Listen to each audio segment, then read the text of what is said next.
Lihat kan Bang Rasman ada sedikit luka ya. Saya juga curiga luka dipaksakan atau luka memang kena pukul, ya kan? Saya kalau melihat wanita cantik kalau pukul nggak mungkin luka lah, ya kan? Apalagi nih kita punya pukulan nggak begitu berat. Cuma gini, apapun langkah dari Nikita, bagi saya itu ada benarnya. Soal langkah pemukulan bukan, tetapi langkah amarah. Karena itu seorang ibu, ya. Siapapun dia di Indonesia ini kalau anaknya dibawa, diatur-atur, meninggalkan ibunya pasti dia marah.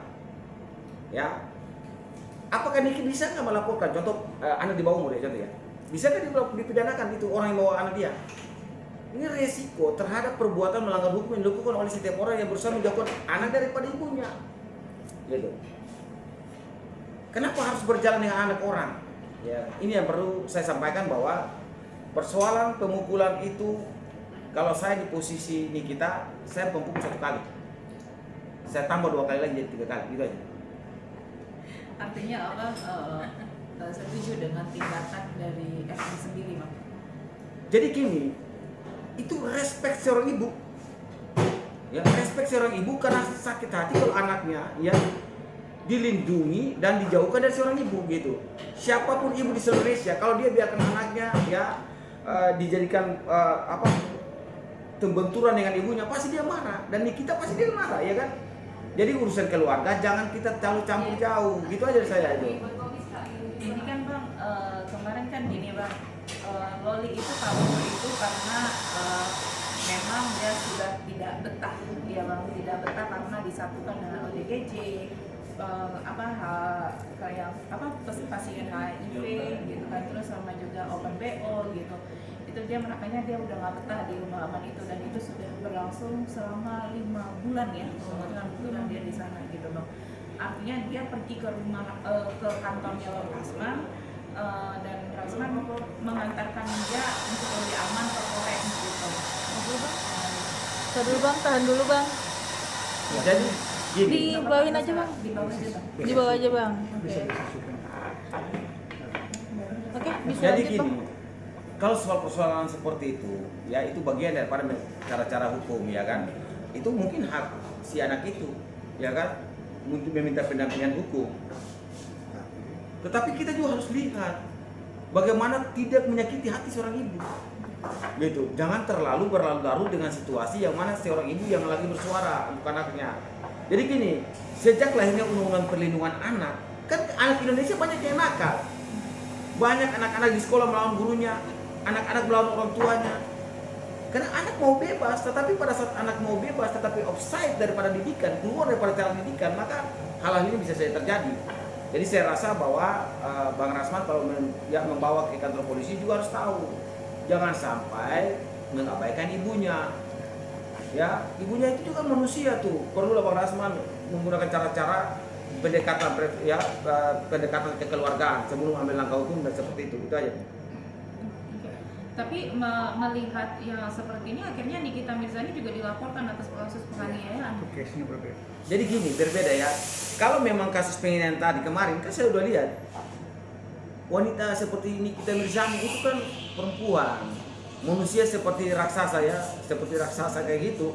Gak mungkin biarkan pukulan kecuali dia sengaja untuk dipukul.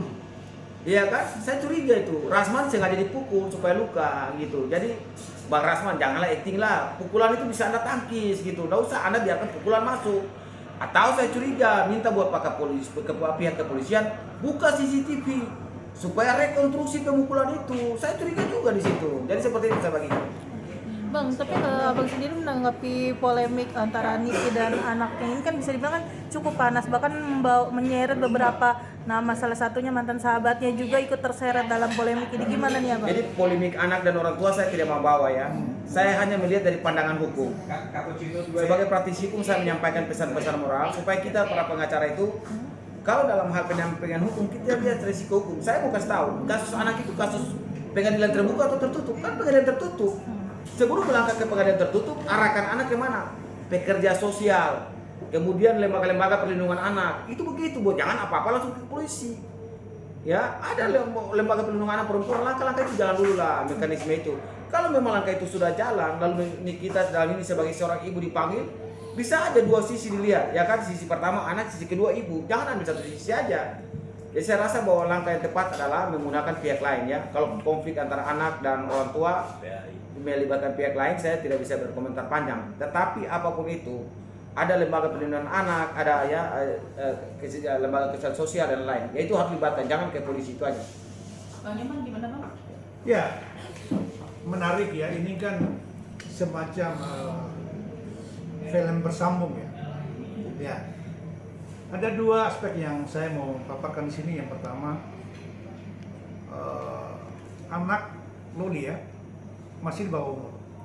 Lalu dia keluar dari tempat rehab ya, lalu mencari seorang lawyer. Wajib hukumnya lawyer itu menghubungi ibunya. Wajib hukumnya lawyer itu menghubungi ibunya. Karena apa pun berdasarkan undang-undang KPAI, anak di bawah umur masih dalam pengawasan ibu dan ayahnya. Pertanggungjawaban terhadap anak itu adalah orang tuanya.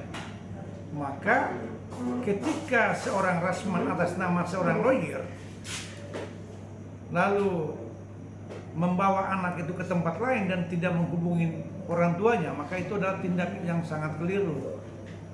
Yang pertama, rasman atas nama lawyer tidak memiliki, tidak sah ada hubungan hukum dengan klien yang belum cakap secara usia. Tidak bisa terjadi kontraktual atas nama kepentingan Loli. Loli, dia bisa menggunakan haknya sebagai anak datang ke KPAI. Itu adalah tindakan yang tepat. Bukan datang kepada lawyer. Nah, di sini lawyer itu untuk kebijaksanaan bahwa apapun saya sebagai lawyer, ada hak yang lebih tinggi daripada itu adalah ibunya. Maka sangat disayangkan Rasman tidak melakukan hal itu. Terus ini Tunggu. Oke. Terus ini kan kemarin juga Rasman mengatakan bahwasannya Loli itu minta diadopsi oleh Rasman. Dan ketika ditanya oleh Nikita Mirzani, dia menanya sama dia, silakan, dia sepertinya sudah mengikhlaskan anak sendiri. Dari menurut pandangan abang sendiri seperti apa? Itu tindakan yang ilegal ya. Pelaksanaan tata cara adopsi itu harus ada persetujuan ibu kandung, bukan kemauan anak. Saya juga hari ini boleh diminta adopsi menjadi anak seorang presiden, tidak bisa. Karena mekanisme adopsi anak itu adalah persetujuan dari ibu kandung, penetapan melalui pengadilan, kan begitu. Jadi janganlah seolah-olah kita mampu lalu kita bisa mengadopsikan orang, sementara anak itu ya bukan anak yang terlantar, orang tuanya masih mampu untuk membekali hidupnya secara ekonomis, dia masih cakap untuk memelihara anak itu. Jadi jangan over lah ya, seolah-olah kita mampu lalu kita mengklaim kita diadopsi. Nah, pernyataan Loli itu siapa yang dengar bahwa dia meminta diadopsi kepada Rasman? Itu dari pihak hukumnya Rasman. Wah, itu karena subjektivitas. Kita harus melihat, menggali pernyataan dari Loli itu sendiri. Yang kedua, pernyataan itu harus menggali motif. Apakah benar Loli itu meminta supaya diadopsikan kepada Rasman? Ataukah memang ini, pernyataan yang belum bisa dipertanggungjawabkan secara hukum? Saya masih meragukan itu. Artinya walaupun Nikita Mirzani mengatakan ya udah silakan ambil aja, itu belum bisa Iya, artinya kita tahu bahwa tanpa ada persetujuan itu tidak bisa. Kan mekanisme itu mengajukan permohonan penetapan di pengadilan. Kalau mamanya keberatan tidak mungkin akan terjadi. Karena anak itu apapun, satu yang tidak bisa dibantah bahwa dia lahir dari seorang ibu. Kalau soal ayahnya itu bukan persoalan itu belum.